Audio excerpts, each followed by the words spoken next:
नमस्कार, आप देख रहे हैं अपडेट इंडिया। मैं हूं आपके साथ अतुल एहसास। आज मेरे पीछे जो बीजी लगा है, जिसको आपने देखा होगा, न जाने किस दिशा में बदल रहा है भारत। ये क्यों लिखने की जरूरत पड़ी? क्योंकि भारत एक ऐसा देश है जहां विभिन्न प्रकार के धर्मों को अपनाने वाले लोग रहते हैं, जहां विभिन्न भाषाओं को बोलने वाले लोग रहते हैं, जहां विभिन्न रीति रिवाजों वाले लोग रहते हैं। भारत इसी परंपरा के लिए माना भी जाता है, जहां विभिन्नता होने के बावजूद लोग प्रेम और भाईचारे की भावना में रहते हैं। अनेकों असमानताएं होने के बाद भी भारत में केवल देखा गया तो अपनापन और प्रेम। और ये भारत की परिभाषा जो हम आपको बता रहे हैं, ये आज के भारत की नहीं, ये अनादिकाल की है। परंतु बीते कुछ ही समय पहले के भारत की परिभाषा कुछ बदल गई है, क्योंकि भारत अब बदल रहा है।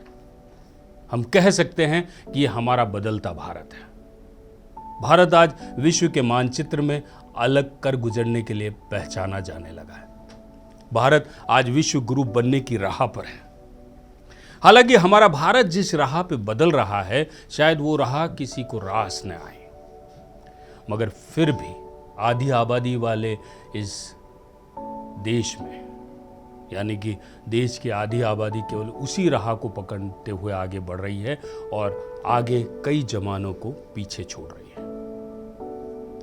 सोच और मानसिकता की लड़ाई अभी भी 21वीं सदी की ओर बढ़ते भारत की ओर नहीं है। आज का भारत प्रगति तो कर रहा है, मगर मानसिक दिशा बदल गई है। देश आगे तो बढ़ रहा है, मगर पीछे खींचते हुए आगे बढ़ रहा है। हमारा भारत प्रेरणा तो बन रहा है, अपने की वैश्विक वृद्धि और सामाजिक समरसता को बेहतर उदाहरण के साथ आगे बढ़ रहा है, प्रेरणा बन रहा है। मगर वे चीजें जिनमें शायद हम भी नहीं चाहते कि देश प्रेरणा बने, वो भारत की प्रगति में बाधक बन रहे हैं, विश्व स्तर पर नाम खराब कर रहे हैं। बात बदलते भारत की है, बात बदलते जज्बातों की है। बात एकदम वैसी है जैसी आज का युवा सोशल मीडिया पर कर रहा है कि सब कुछ बदल रहा है, उसके हिसाब से सब कुछ बदल रहा है। कैसे बदल रहा है? अपने नैतिक मूल्यों को हनन करके या हर रोज उटपटांग बयान देकर बदल रहा है सब कुछ। या अंदर ही अंदर आज का युवा खत्म हो रहा है। बात अब उस भारत की रह गई है जहां केवल विवाद पैदा होते हैं भाषाओं को लेकर, जहां हिंसा उमड़ जाती है धर्म और जातिवाद को लेकर, जहां खबरों में केवल देखने को मिलते हैं पति पत्नी के तार तार होते रिश्ते, जहां केवल अराजकता देखी जाती है 30 त्योहारों को लेकर, जहां केवल बहू बेटियों की इज्जत की नीलामी देखने को मिलती है, जहां केवल देखने को मिलती है तो आज के युवा की आत्महत्या की कहानी। शायद यही रह गया है हमारा और आपका भारत। शायद आप भी सुनते सुनते सोचने लगे होंगे, और अभी अभी की जो लेटेस्ट घटना है उस पे आपका ध्यान चला गया हो। नीला ड्रम बड़ा फेमस हुआ, उसके बाद सांप और आत्महत्याएं, हत्याएं और आत्महत्याएं। क्यों? मुर्शिदाबाद की घटना धर्म और राजनीति के साथ आगे बढ़ते हुए क्यों?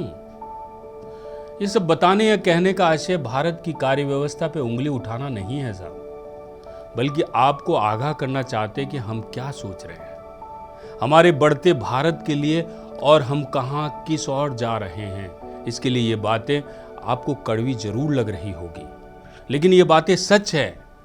आप कोई भी सोशल मीडिया खोल के देख लीजिए या उठा के देख लीजिए, आपको केवल ट्रेंड मिलेगा तो इन्हीं किस्सों का। कभी किसी पत्नी ने अपने पति को मौत के घाट उतार दिया, तो कभी किसी पति ने अपनी पत्नी की जान से मार दिया। कभी भाषा को लेकर आपस में मारपीट कर दी गई, तो कभी मराठी न बोलने पर उस महिला के ऊपर हाथ छोड़ दिया गया जिसके हाथ में उसका 9 महीने का बच्चा था। कभी 8 वर्षीय बच्ची के साथ रेप की घटना को अंजाम दिया गया, तो कभी 80 वर्षीय बुजुर्ग महिला को भी नहीं छोड़ा गया। ये बातें हम आपसे हवा में नहीं कर रहे हैं, ये सारे मामले उजागर होते हैं पूरे सबूतों के साथ। और ऐसा नहीं है कि आप इन मामलों से अवगत नहीं हैं, आप अवगत हैं, बहुत अच्छी तरीके से अवगत हैं, क्योंकि आपका ये जो 6 इंच की स्क्रीन है, इस पे जब आप रोज स्क्रॉल करते हैं तो ये सारी घटनाएं भी देखते हैं। बल्कि आप भली भांति जानते हैं, समझते हैं इन मामलों को। शायद ये आपकी उदासीनता है या आपकी भूलने की क्षमता बहुत अधिक है। अभी अभी की घटना आपको याद होगी, पश्चिम बंगाल के मुर्शिदाबाद की। पश्चिम बंगाल में वक्फ को लेकर हिंसा इतनी भड़क गई कि लोगों ने अपनी जिंदगी खो दी, कई लोगों ने अपने परिवार खो दिया और कई लोगों ने अपने आशियाने खो दिए। इंसान इंसान का प्यासा क्यों हो गया है? मौत के घाट उतारने से पहले सोचता तक नहीं, किसी के आशियाने उजाड़ने से पहले सोचता तक नहीं। जब बंगाल के राज्यपाल डॉक्टर सीवी आनंद बोस हिंसा से प्रभावित हुए लोगों से मिलने पहुंचे और उनका दर्द बयां करते हुए महिलाएं रोने लग गई। उनके आंसुओं में उनका दर्द झलक उठा।